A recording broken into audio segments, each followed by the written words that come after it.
வணக்கம். செல்வங்களை சேர்க்க என்னதான் சொல்கிறது நம்ம திருக்குறள் தெரிஞ்சுக்கலாமா? வெல்த் மேனேஜ்மெண்ட்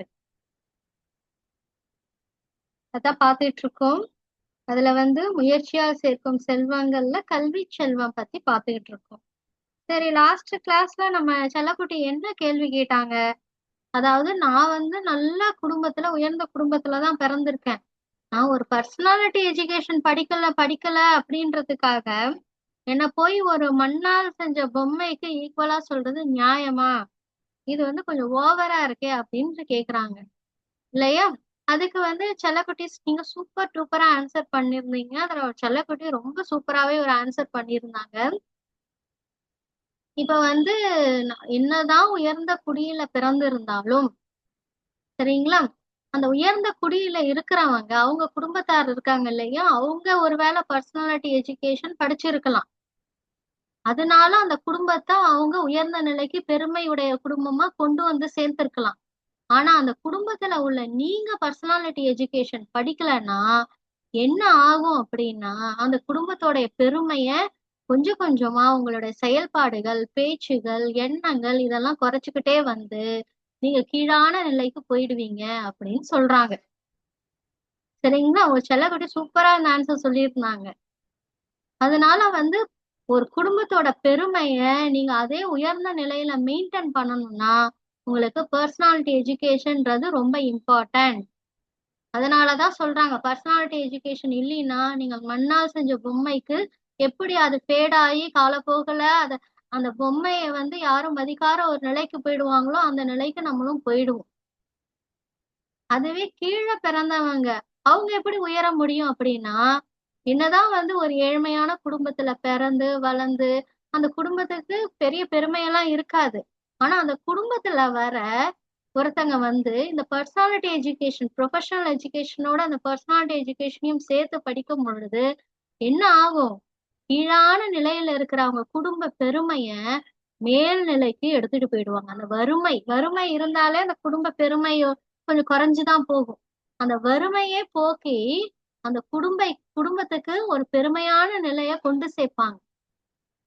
அவங்க எண்ணம், செயல், பேச்சு எல்லாத்தாலும் என்ன பண்ணுவாங்க? அந்த குடும்பத்து கீழான நிலையில இருந்த குடும்ப பெருமைய உயர்த்துவாங்க.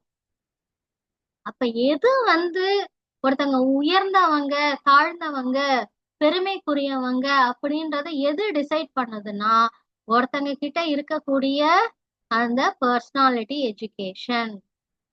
உயர்ந்த நிலையில இருக்கிறத தாழ்த்துறதும் இந்த எஜுகேஷன் இல்லாததுனாலதான். கீழ நிலையில இருக்கிறவங்களை உயர்த்துறதும் எது? இந்த பர்சனாலிட்டி எஜுகேஷன் தான். உதாரணம் நம்ம அப்துல் கலாம் தாத்தா. ராமேஸ்வரம் தமிழ்நாட்டுல இருக்கிற கடைக்கோடி மாவட்டம் இல்லையா, அது டிஸ்ட்ரிக்ட். அங்க ஒரு ஒரு சாதாரண ஒரு மீனவ குடும்பம் தான், ரொம்ப ஏழ்மையான குடும்பம் தான்.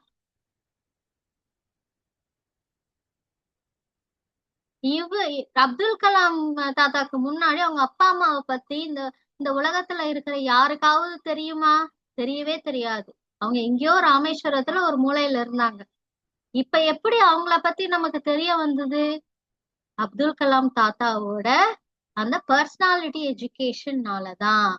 அவங்க திருக்குறளை படிச்சாங்க. திருக்குறளை படிக்க படிக்க என்ன ஆச்சு அப்படின்னா, அவங்க என்ற எண்ணம் எல்லாம் உயர்ந்த எண்ணமா இருந்தது. உள்ளுவதெல்லாம் உயர் உள்ளல் அப்படின்னு நம்ம அப்துல் கலாம் தாத்தா நல்லா உணர்ந்தாங்க. அது அவருக்கு பிடிச்ச திருக்குறளும் கூட. சரிங்களா? அதனால என்னாச்சு? அவர் செயல்பாடுகள், அவருடைய கனவுகள், அவருடைய பேச்சு எல்லாமே உயர்ந்த நிலையில இருந்ததுனால அவரு எங்கேயோ இருந்த அவரு பிரசிடென்ட் ஆஃப் இந்தியா வரைக்கும் வந்தார். அப்ப அவங்க ஏழ்மையான குடும்ப நிலையில இருந்த அவங்க குடும்பத்தை எவ்வளவு பெரிய உயர்ந்த பெருமைக்குரிய குடும்பமா மாத்திருக்காரு இல்லையா? இவரே ஒரு உதாரணம் தான். சரிங்களா செல்லக்குட்டீஸ்? அப்ப நம்ம குடும்ப பெருமைய நம்ம எப்பவுமே கீழ்நிலைக்கு போகாம பாதுகாக்கணும்னா நமக்கு எது ரொம்ப முக்கியம்? Personality education. அதுதான் நம்ம திருவள்ளுவர் தாத்தா கல்லாமை அப்படின்ற அதிகாரத்துல சொல்லித்தராங்க. மேற்பிறந்தார் ஆயினும் கல்லாதார், கீழ்பிறந்தும் கற்றார், அனைத்து இலர்பாடு அப்படின்னு சொல்றாங்க. உயர்ந்த குடியில பிறந்தவங்களா இருந்தாலும் பர்சனாலிட்டி எஜுகேஷன் கற்கலைன்னா என்ன ஆயிடும்? அந்த குடும்ப பெருமை கீழான நிலைக்கு போயிடும். அதுவே கீழ்பிறந்தும் கற்றார், கீழான நிலையில இருக்கிற ஒரு குடியில பிறந்தவங்க இந்த பர்சனாலிட்டி எஜுகேஷன், திருக்குறள், ஆத்திச்சூடி இந்த மாதிரி அறநூல்களை கற்றாங்கன்னா அவங்க குடும்ப பெருமை எப்படி இருக்கும்? குடும்ப பெருமை உயர்ந்துடும், மேல்நிலைக்கு போயிடும். சரிங்களா? அததான் நம்ம திருவள்ளுவர் தாத்தா இங்க சொல்லி தராங்க. அப்ப மேல் பிறந்தவங்களா இருக்கணும்னா, அதே மாதிரி கீழ் பிறந்தவங்க மேல்நிலைக்கு உயரணும்னா எது ரொம்ப முக்கியம்? Personality education. சரிங்களா? இதுதான் நம்ம திருவள்ளுவர் தாத்தா இன்னைக்கு நமக்கு சொல்லி தராங்க. மேற்பிறந்தார் ஆயினும் கல்லாதார், கீழ்பிறந்தும் கற்றார் அனைத்து இலர்பாடு. சரி, இப்ப மறுபடியும் அந்த செல்லக்குட்டி நம்ம இவ்வளவு தூரம் சொல்லியும் அவங்களுக்கு சந்தேகம் வருது.